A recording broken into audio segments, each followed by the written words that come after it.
আমার না একটা সমস্যার সমাধান করে দিতে হবে। ঠিক আছে করে দিচ্ছি, লাইনে দাঁড়াও।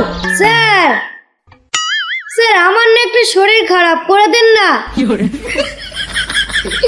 দেন বলে হবে, আমরা সেই কখন থেকে দাঁড়িয়ে আছি। দেখতেছো না শরীর খারাপ বলছে। তোমার কি সমস্যা বলো?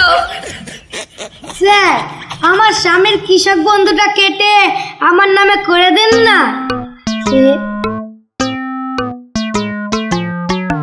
আরে এভাবে তো হয় না। স্যার আপনি চাইলে সবই সম্ভব, আপনি পারবেন না তা হয়? কি ব্যাপার স্যার, আমরা সেই তখন থেকে লাইনে দাঁড়িয়ে আছি আর আপনি ওর সাথে বকি যাচ্ছেন। চুপ, একদম চুপ। এত কথা কিসের? এখন উঠে চলে যাবো, দেখবা তখন আমার কোনো কাজ হবে না। তোমার আধার কার্ডটা দাও সুন্দরী, কতক্ষণ ধরে দেখবা।